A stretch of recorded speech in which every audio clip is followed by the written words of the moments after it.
नमस्कार, मैं हूँ सुश्री दिव्या ओझा। जितने सहज उतने ही सरल, जितने कर्मठ उतने ही कर्तव्यनिष्ठ, जितने समर्पित उतने ही राष्ट्रवादी। ये सारे शब्द तब बहुत छोटे पड़ जाते हैं जब व्यक्ति महान और उसका व्यक्तित्व अद्वितीय और अतुलनीय हो।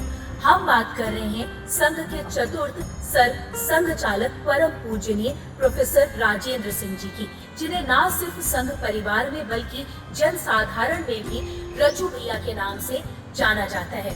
रज्जू भैया का परिचय क्षेत्र इतना व्यापक है कि उसे चंद शब्दों में पिरोना और कुछ पल में व्यक्त करना अपने आप में ठीक वैसे ही है जैसे सूरज को दिया दिखाना।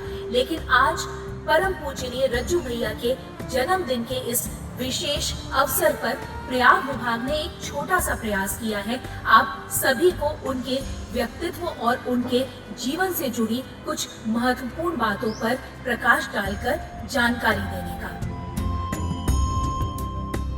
संघ के चौथे सरसंघ चालक परम पूजनीय रज्जू भैया का जन्म 29 जनवरी सन 1922 को उत्तर प्रदेश के बुलंदशहर जिले के बनैल गांव में हुआ था। उनके पिता का नाम कुंवर बलवीर सिंह और माता का नाम ज्वाला देवी था। उनके पिताजी उस समय वहां सिंचाई विभाग में अभियंता के रूप में तैनात थे। अपने माता पिता की कुल 5 संतानों में परम पूजनीय रज्जू भैया तीसरे नंबर पर थे। देश की राष्ट्रीय धारा में राष्ट्रीय स्वयंसेवक संघ का अग्रणीय स्थान है। संघ को परिपुष्ट करने में अनेक स्वयंसेवकों ने अपने तन मन धन से सहयोग किया है और इस संदर्भ में रज्जू भैया का नाम बहुत श्रद्धा के साथ लिया जाता है। वह संघ के स्वयंसेवकों को पिता के समान प्यार करते थे। परम पूजनीय रज्जू भैया की संघ यात्रा असामान्य है। वे बाल्यकाल में नहीं अपितु युवावस्था में पूर्ण विकसित मेधा शक्ति लेकर प्रयाग आए। सन 1942 में एमएससी प्रथम वर्ष में संघ की ओर आकर्षित हुए और केवल 1-1.5 वर्ष के संपर्क में ही एमएससी पास करते हुए प्रयाग विश्वविद्यालय में व्याख्याता पद पाने के साथ साथ प्रयाग के नगर कार्यवाह का दायित्व संभालने की स्थिति में भी पहुंच गए थे।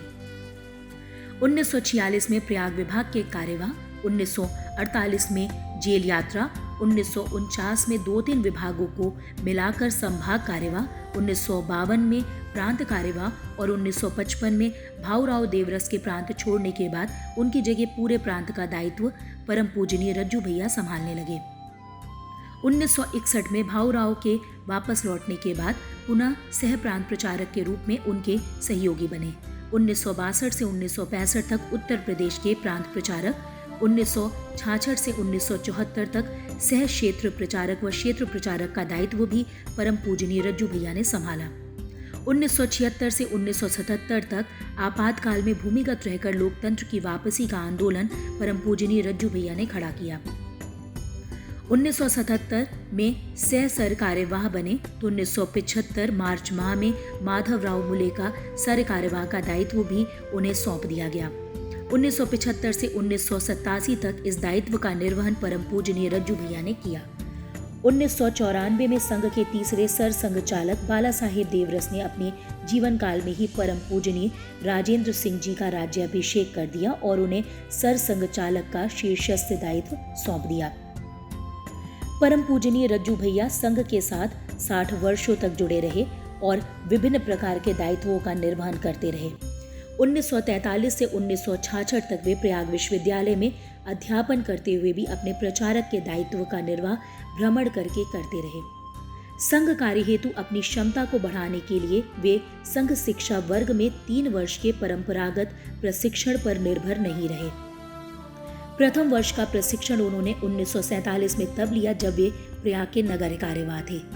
द्वितीय वर्ष उन्होंने 1954 में बरेली के संघ शिक्षा वर्ग में उस समय लिया जब भाऊराव देवरस उन्हें संपूर्ण प्रांत का दायित्व सौंपकर बाहर जाने की तैयारी कर चुके थे। तृतीय वर्ष उन्होंने 1957 में किया जब वे उत्तर प्रदेश जैसे बड़े प्रांत का दायित्व संभाल रहे थे।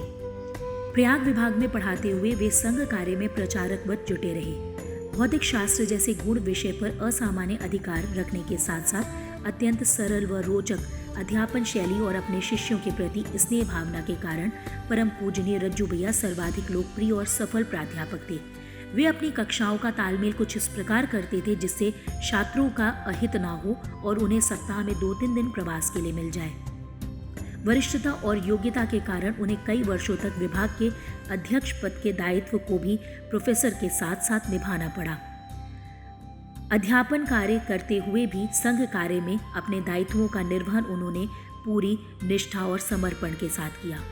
1996 में संघ कार्य की बढ़ती आवश्यकता को देखते हुए उन्होंने भौतिक शास्त्र के विभागाध्यक्ष पद से त्यागपत्र दे दिया। विश्वविद्यालय में अध्यापक रहकर भी उन्होंने अपने लिए धनार्जन नहीं किया। वे अपने वेतन की एक एक पाई संघ कार्य में खर्च कर देते थे। मितव्ययिता का वे अपूर्व उदाहरण थे। निस्वार्थ स्नेह और निष्काम कर्म साधना के कारण परम पूजनीय रज्जू भैया सबके प्रिय थे। विभिन्न दलों और विचारधाराओं के राजनेताओं से उनके सहज और सरल संबंध थे।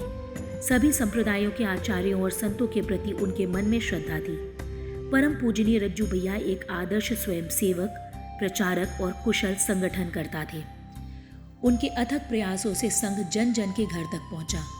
उनके चले जाने से न सिर्फ संघ में बल्कि भारत के सार्वजनिक जीवन में भी एक युग का अंत हो गया।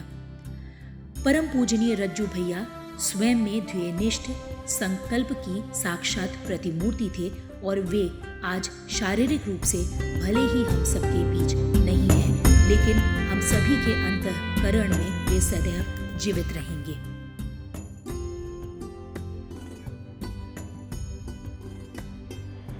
ये था एक छोटा सा प्रयास आज यानी कि 29 जनवरी को परम पूजनीय प्रोफेसर राजेंद्र सिंह जी यानी कि हम सबके रज्जू भैया के जन्मदिन के अवसर पर उन्हें याद करने का, उनके जीवन से प्रेरणा लेने का और उनके जीवन से जुड़ी कुछ महत्वपूर्ण बातों पर प्रकाश डालने का।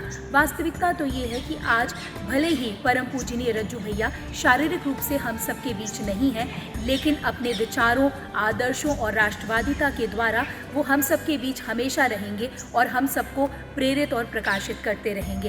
आप सबसे भी बस इतना निवेदन है कि आप उनकी सादगी, सहजता, राष्ट्रवादिता और उनके आदर्शों से जीवन में प्रेरणा लें और आगे बढ़ें। जय हिंद, जय भारत।